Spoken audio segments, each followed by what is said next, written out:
సిరిగలవాడే అతడు ఏడ్చాడంట దేవుని సన్నిధిలో.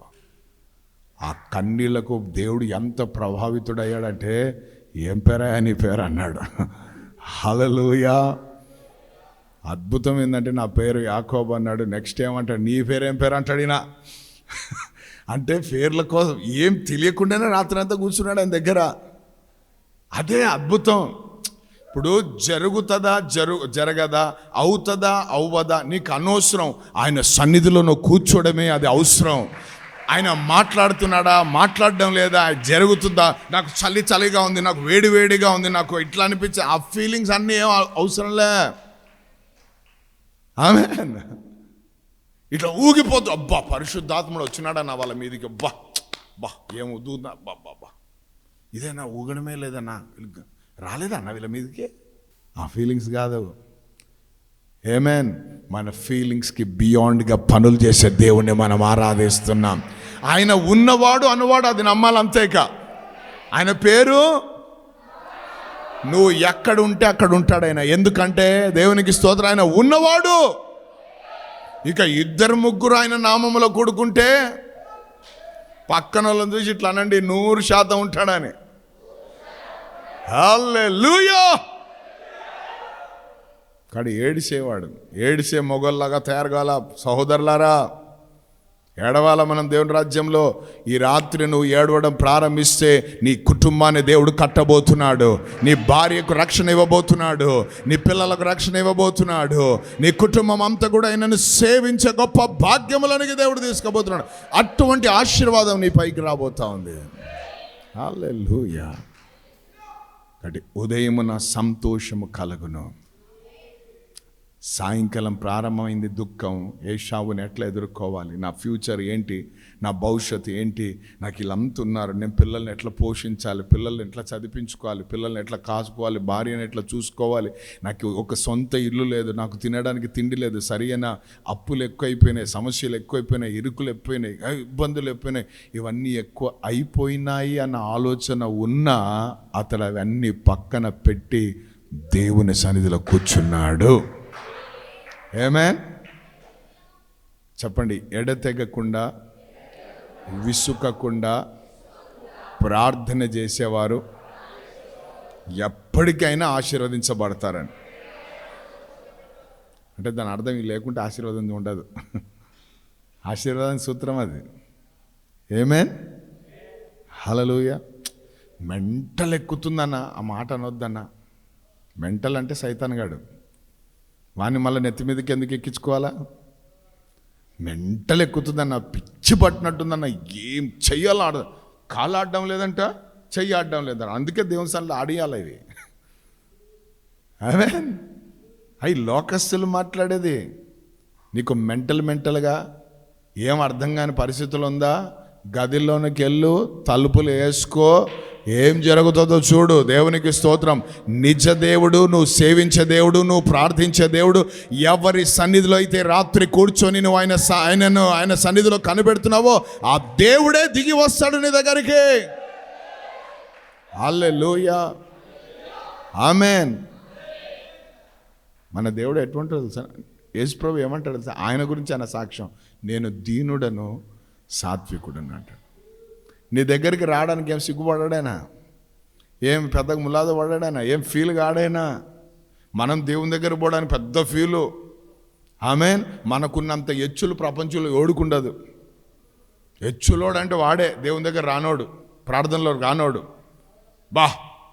మేము మారనాక వస్తలే, సిగరెట్ మానుకున్నాక వస్తలే, సినిమా మానుకున్నాక వస్తలే, అన్ని పాపాలు మానుకున్నాక వస్తలే. నువ్వు అప్పుడు వచ్చి ఏం చేసేది ఇక్కడ? అన్ని బంధకాలతో రా.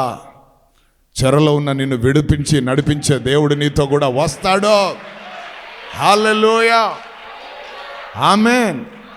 సనిగే గుంపని తెలుసు, ఏడ్చే గుంపని తెలుసు, రకరకాల ఆయన చేసిన మేళ్ళన్నీ మర్చిపోయే గుంపని తెలుసు.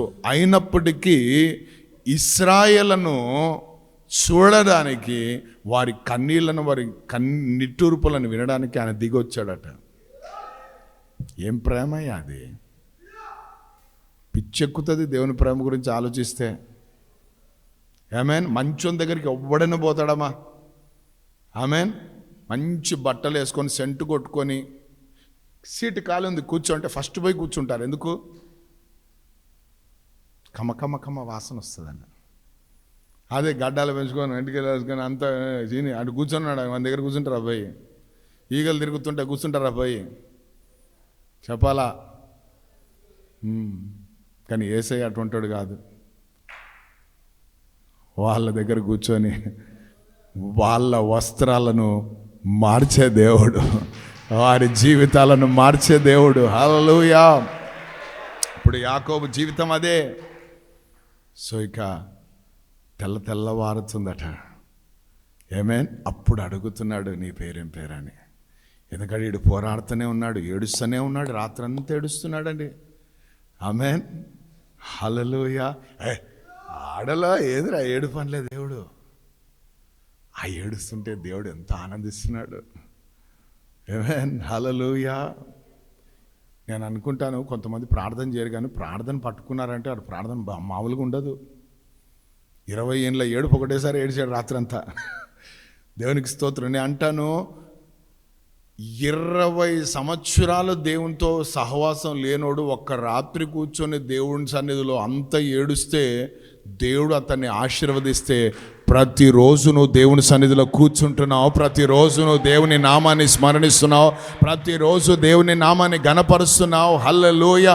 పేరు తెలియనోడే అంతగా దేవుని సన్నిధిలో కూర్చొని ఏడుస్తే, పేరు తెలిసినోడు నువ్వు నేనంత ఆశీర్వదిస్తాడా? ఆశీర్వించడా?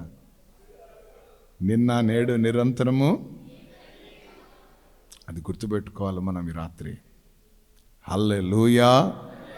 ఆశీర్వదించే దేవుడు. యాకోబు యొక్క ఆశీర్వాదం ఏంటో తెలుసా?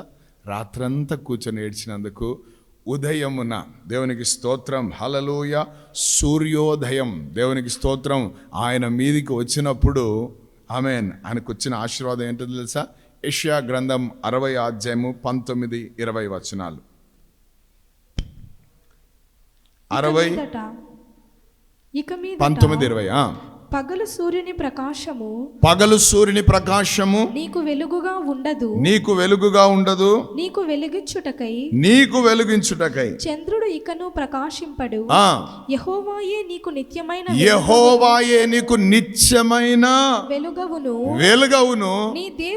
నీ దేవుడు నీకు భూషణముగా ఉండును. నీ సూర్యుడికను అస్తమింపడు. నీ సూర్యుడికై అస్తమించడు, నీ చంద్రుడు క్షీణించడు. యెహోవాయే నీకు నిత్యమైన వెలుగుగా ఉండును.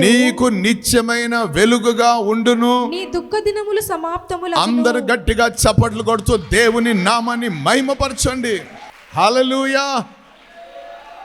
నీ సూర్యుడిక అస్తమించడు.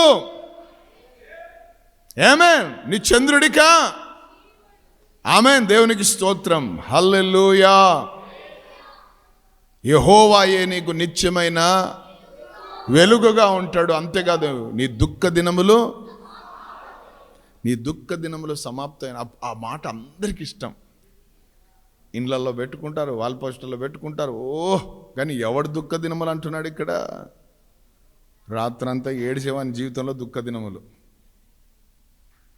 అందరి కాదు, మగసిరి గలవాడై ఉంటాడు చూడు, వాని దుఃఖ దినములో. హల్లెలూయా. ఉదయమున కలిగిన సంతోషం ఏంటంటే, యాకోబు గారికి ఇక మీదట దేవుడే అతనికి వెలుగుగా ఉండబోతున్నాడు. హల్లెలూయా. యాకోబుకు అదైతే భరత్ కుమార్కి నీకు నాకు ఏంటో తెలుసా? మనమే ఈ లోకానికి వెలుగుగా ఉండబోతున్నాము. హల్లెలూయా. నీవి లోకమునకు వెలుగై ఉన్నాడు అన్నాడు. ఇంకా ఆ రోజు నుండి యాకోబు జీవితంలో ఏ విషయంలో కూడా ఇంత దుఃఖం లేదు. ఇక నీ దుఃఖ దినములు సమాప్తంలో అయినాయి అన్నాడు. ఉదయాన్నే దేవునికి స్తోత్రం ఆ ఆశీర్వాదం పొందుకొని, ఆమేన్, హల్లెలూయా, ఉదయాన్నే ఆ ఆశీర్వాదాన్ని పొందుకొని అతడు లేచి, దేవునికి స్తోత్రం, హల్లెలూయా, ధైర్యంగా అడుగు పెట్టినప్పుడు ఫస్ట్ అడుగు ఎక్కడ పెట్టాడంటే, ఏ ప్రాంతం అయితే, ఎవరినైతే, ఎవరి కోసమైతే అతడు పారిపోయాడో, ఎవరిని కోసమైతే ఆ ఊరు వదిలి వెళ్ళిపోయాడో, తల్లిదండ్రులను వదిలి వెళ్ళిపోయాడో, ఎవరినైతే ఎదుర్కోలేకపోయాడో, ఎవరి గురించి అయితే ఊహల్లో, ఆలోచనలో, తలంపులో భయము, ఆందోళన, చింత ఇటువంటివన్నీ కలిగినాయో అటువంటి వ్యక్తి ముందు ఫస్ట్ అడుగు పడింది. దేవుని బిడ్డలారా, ఎప్పుడైతే మొట్టమొదటి అడిగేసావో, అదిగో అదిగో అదిగో అంత దూరం నుండి ఏశావు 400 మందిని వేసుకొని ముందుకు వస్తున్నాడు. వస్తా ఉంటే ఈయన మాత్రం ఏం చేస్తున్నాడు తెలుసా? యెహోవా నాకు వెలుగాయే అనుకుంటా పాడుకుంటూ, దేవునికి స్తోత్రం, నా సూర్యుడిక ఎన్నడు అస్తమించడు అంటూ అడుగులు వేయడం ప్రారంభించాడు. ఒక్క అడిగేశాడు, 2 అడిగేశాడు. ఎప్పుడైతే 3 అడుగు పడిందో, దేవునికి స్తోత్రం, హల్లెలూయా, ఏశావు వాళ్ళ అన్న యాకోబును ముద్దులతో ముంచి పడేశాడు. దేవుని బిడ్డలారా, ఓ కుమిలి కుమిలి ఏడుస్తున్నాడు, మెడ మీద పడి ముద్దులు పెడుతున్నాడు. అయ్యో నా తమ్ముడా, నా సహోదరుడా, ఇద్దరం ఒకే గర్భంలో నుండి బయటకు వచ్చాం కదరా, ఎన్ని నెలల, ఎన్ని సంవత్సరాలు అయిపోయిందిరా అని ఏడవడం. ఆమేన్. సాయంకాలం ఏడుపు వచ్చినను, రాత్రి ఉన్నను, ఉదయం ఇటువంటి ఆశీర్వాదాలతో నువ్వు బయటికి వెళ్ళబోతున్నావు. దేవునికి స్తోత్రం. నీ శత్రువులు నీకు మిత్రులు కాబోతున్నారు. దేవుని నామానికి మహిమ కలుగును గాక. ఏ శత్రువుని బట్టి అయితే నువ్వు భయపడుతున్నావో, ఏ శత్రువుని బట్టి నువ్వు కృంగిపోతున్నావో, అదే శత్రువు ఎదుట దేవుడు నీకు భోజనాన్ని సిద్ధపరచబోతున్నాడు యేసు నామములో. ఆమేన్, హల్లెలూయా. ఇప్పుడు యాకోబుకు దేన్ని బట్టి సంతోషము కలుగుతున్నది? దేన్ని బట్టి? అతన్ని దేవుడు నిజమైన వెలుగుతో వెలిగించిన దాన్ని బట్టి. యాకోబుకి అప్పటి నుంచి ఒక వెలుగైపోయాడు అంతే. ఇక ఒక దేశానికి వెలుగు, ఇప్పటికి వెలుగే. హల్లెలూయా, ఇశ్రాయేలు వెలుగు. దేవుని నామానికి మహిమ కలుగును గాక. కాబట్టి సంతోషము దాన్ని బట్టి కలుగుతుంది. ఆమేన్, హల్లెలూయా. మామూలుగా అయితే సినిమా వాళ్ళకి పెట్టుకుంటారు పేర్లు, మెగాస్టార్, పవన్ స్టార్, ఆ స్టార్, ఈ స్టార్ అని. కానీ యాకోబు ఎవరంట? రైజింగ్ స్టార్ అట. దేవునికి స్తోత్రం. ఎవర్ లాస్టింగ్ స్టార్ అయినా ఎప్పటికీ. ఆమేన్. యాకోబులో ఏం పుట్టిందట? నక్షత్రం. హల్లెలూయా. ఆ కుటుంబం నుంచి యేసయ్య పుట్టాడు. దేవుని బిడ్డ. అది సంతోషం కలగజేసే విధం, సంతోషం కలగజేసే విషయము. దేవుని నామానికి మహిమ కలుగును గాక. హల్లెలూయా, హల్లెలూయా, హల్లెలూయా. రెండవదిగా నిర్గమకాండం 14వ అధ్యాయం 21 నుంచి 24 వచనాలు. ఇక్కడ మనం చూస్తే ఇశ్రాయేలు చీకటిని దాటుకొని వచ్చారు. ఇశ్రాయేలు బంధకాల నుంచి బయటకు వచ్చారు. ఇశ్రాయేలు అరణ్య మార్గము గుండా వారి ప్రయాణము ప్రారంభించారు. అయితే అటువంటి సమయంలో వారి సంతోషం ఇంకా సంతోషంగా ఉండకముందే ఆ సంతోషాన్ని ఆవిరి చేయడానికి ఎక్కడి నుంచి అయితే బయటికి వచ్చారో, ఏ ప్రాంతాన్ని అయితే వదిలి బయటికి వచ్చారో, ఏ బానిసల నుంచి బయటికి వచ్చారో, ఎక్కడి నుంచి అయితే బయట, అవి ఎంటపడడం ప్రారంభించాయి. యేసుప్రభు కూడా అన్నాడు, ఒక వ్యక్తిని ఒక దయ్యం వదిలిపోతే అంట, అది కొద్ది కాలం తర్వాత మళ్ళీ వస్తుందట, వచ్చి చూస్తుందంట ఆ ఇంటిని.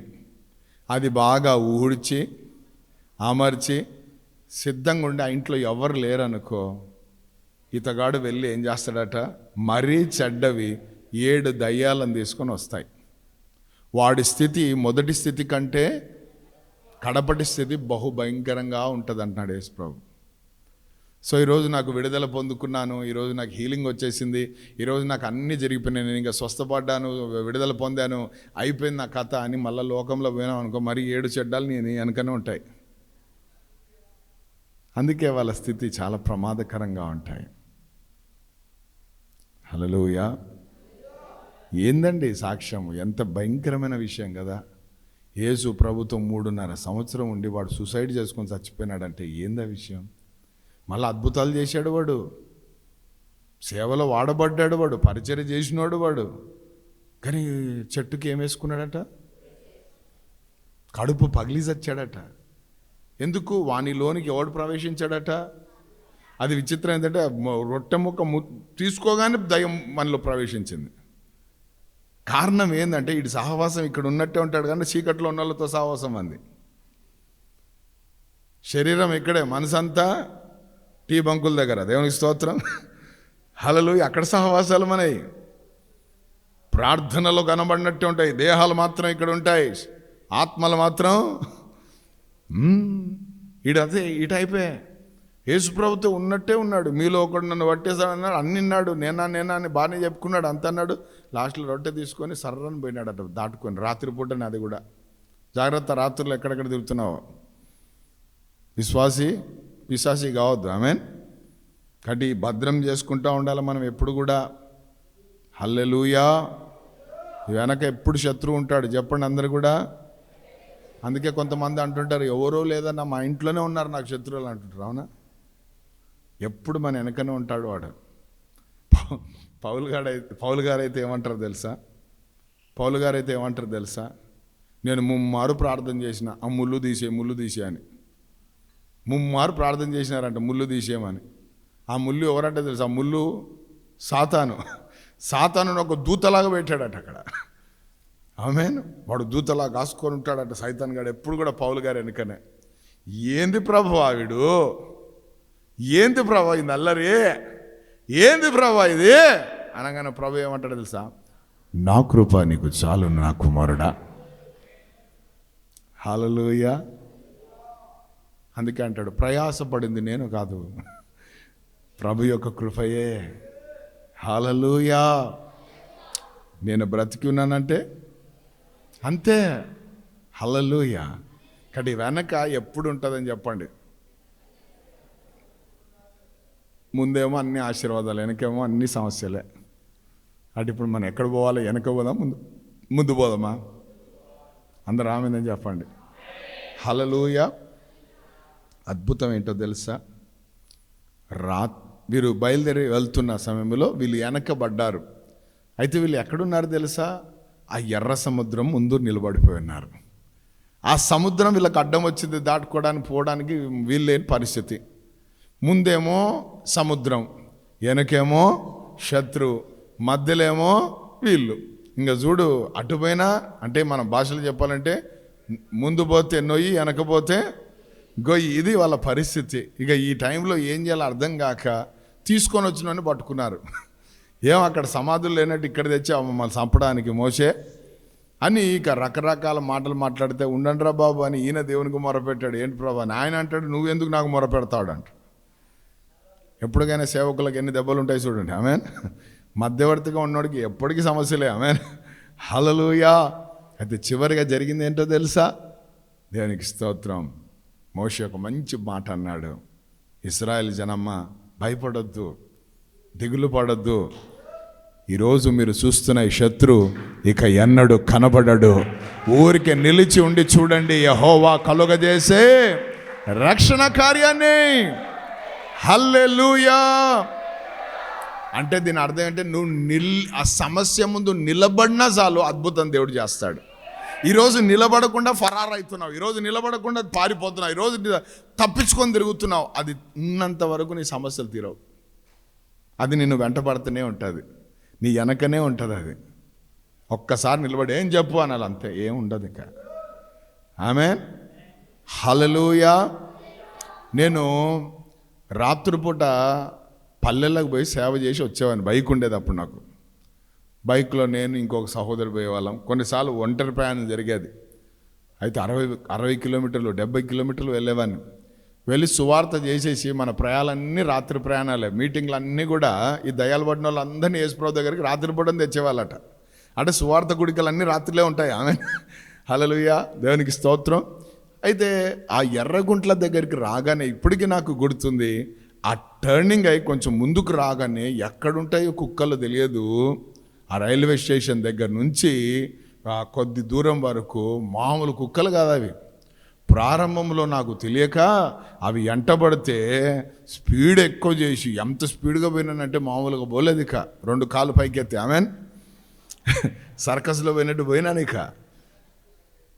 అయితే నెక్స్ట్ ఆ రోజు తర్వాత ఒక సహోదరుని చెప్పాను, అయ్యా ఇట్లా ఉంది పరిస్థితి అంటే ఆ వ్యక్తి ఏమన్నాడు తెలుసా, అన్నా అట్లా పోవద్దన్నా, పొరపాటు అది యాక్సిడెంట్లు అయితే పడిపోతారు, చాలా డేంజర్ అవి పరిగెట్టుకుంటూ వచ్చినాయనుకో, నువ్వు జస్ట్ బండి స్లో చేయి అంతే, నువ్వు ఏమనవలసిన అవసరం లే, బండి స్లో చేసి చూడు అవి వెళ్ళిపోతాయి అన్నాడు.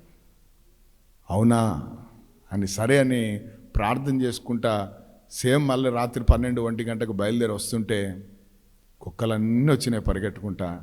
నేను ఎంత స్పీడ్గా పోయాను అంత స్లోగా చేసి యేసు నామములో అని ఇట్లా చూసే వరకు ఏమంటలేవు, అవి వెళ్ళిపోయినాయి ఎక్కడికి అక్కడికి. నేను డుడ్డు అని మెల్లగా పోయి దాని తర్వాత స్పీడ్గా పోయినా. అప్పుడు తెలిసింది, ఓహో తుఫాన్లాగా వచ్చిందాన్ని ఏం చేయాలి మనము, ఊరికే నిలిచుండి చూడాలి. అపవాది అయిన సాతాను కూడా అట్లనే గర్జిస్తాడా అని ఆయన ఊరికే ठहरो, ఏమే తూ పరేషాన్ మే హై మైనే, నువ్వు బాధలో ఉన్నావు నేను కాదు, నా దుఃఖ దినాలు నా దేవుడు సమాప్తం చేశాడు. హల్లెలూయా. సో వెనక ఉన్న శత్రును చూసి నువ్వు ఏం కావద్దిక, రక్షణను చూడండి అన్నాడు. అంతే. అద్భుతం ఏంటో తెలుసా, గొప్ప విషయం ఏంటో తెలుసా, ఆశ్చర్యమైన విషయం ఏంటో తెలుసా, రాత్రంతా దేవుడు గాలిని విపింపజేశాడట. సముద్రం 2 పాయలైపోయింది. ఇశ్రాయేల్ అంతా ఆరిన నేలలో సాగిపోయారు. ఆమేన్. ఉదయం కాబోతున్న సమయంలో శత్రువులు కూడా వీళ్ళు కూడా ఎర్ర సముద్రంలోకి వచ్చేసారు. ఎర్ర సముద్రం వీళ్ళు ఎప్పుడైతే దాటారో శత్రువులు ఎర్ర సముద్రం మధ్యలోకి రాగానే ఈ సముద్రాన్ని దేవుడు మళ్ళీ ఏం చేశాడు, మూసేశాడు. అంతే. దేవునికి స్తోత్రం. హల్లెలూయా. శత్రులు జల సమాధి చేసి పడేశాడు దేవుడు. దేవునికి స్తోత్రం. హల్లెలూయా, హల్లెలూయా. ఈ ఉదయం నీకు కలగజేసే సంతోషం ఏంటో తెలుసా, నీ వెనకబడుతున్న శత్రువుగా కనబడాడు. ఈరోజు నువ్వు ఎత్తుక్కున్న దొరకడు వాడు. హల్లెలూయా. అటువంటి గొప్ప కార్యము దేవుడు నీ జీవితంలో చెయ్యును గాక. అటువంటి గొప్ప కార్యము చేసి నీ జీవితంలో దేవుడు నీకు సంతోషాన్ని కలగజేయబోతున్నాడు ఈరోజు. ఆమేన్. అట్టి కృపచేత దేవుడు మనందరినీ నింపుతున్నాడు ఈరోజు. హల్లెలూయా. దేవుని నామానికి మహిమ కలుగును గాక. ప్రభు ఈ మాటలను ఆశీర్వదించి దీవించును గాక. ఆమేన్. ప్రార్థన చేసుకుందాం. పరిశుద్ధుడా, ప్రేమ కలిగిన మా గొప్ప తండ్రి, మీ బంగారు పాదములకు లెక్కలేనని వందనాలు, స్తోత్రాలు, స్తుతులు చెల్లిస్తున్నాము నాయనా. ఈ రాత్రి మీరు మాతో మాట్లాడిన ప్రతి అమూల్యమైన మాటలను బట్టి మీకు వందనాలు, స్తోత్రాలు ప్రభువా. నాయనా, సాయంకాలం ఏడుపు వచ్చినా, అది రాత్రి నిలిచి ఉన్న ఉదయము సంతోషము కలుగును, సంతోషము కలుగును, ఉదయం సంతోషము కలుగును అని మీరు మాతో మాట్లాడినందుకు వందనాలు. ఉదయం అనగా నూతనమైన దినం, నూతనమైనది ప్రభు, నూతనముందు తండ్రి, నూతనమైన వాటితో మమ్మల్ని సంతోషపరచబోతున్నందుకు మీకు వందనాలయ్యా. నూతనమైన కార్యములతో మమ్మల్ని సంతోషపరచబోతున్నందుకు వందనాలు. నూతనమైన కృపలతో మమ్మల్ని సంతోషపోచబోతున్నందుకు వందనాలు. నూతనమైన బలముతో మమ్మల్ని సంతోషపబోతున్నందుకు మీకు వందనాలయ్యా.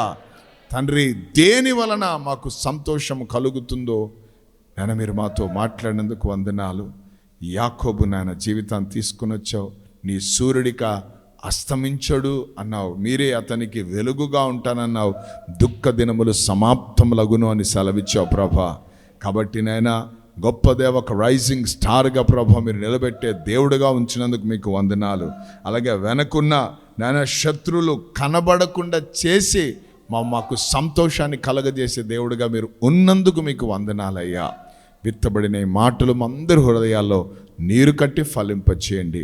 ఈరోజు ఎంతమంది అయితే ప్రభా తండ్రి నాయనా ఈ దుఃఖములో, ఏడుపులో, కన్నీళ్లలో నాయనా నిలిచిపోయి ఉండిపోయినారో అటువంటి వారితో మాట్లాడుతున్నందుకు మీకు వందనాలు నాయనా.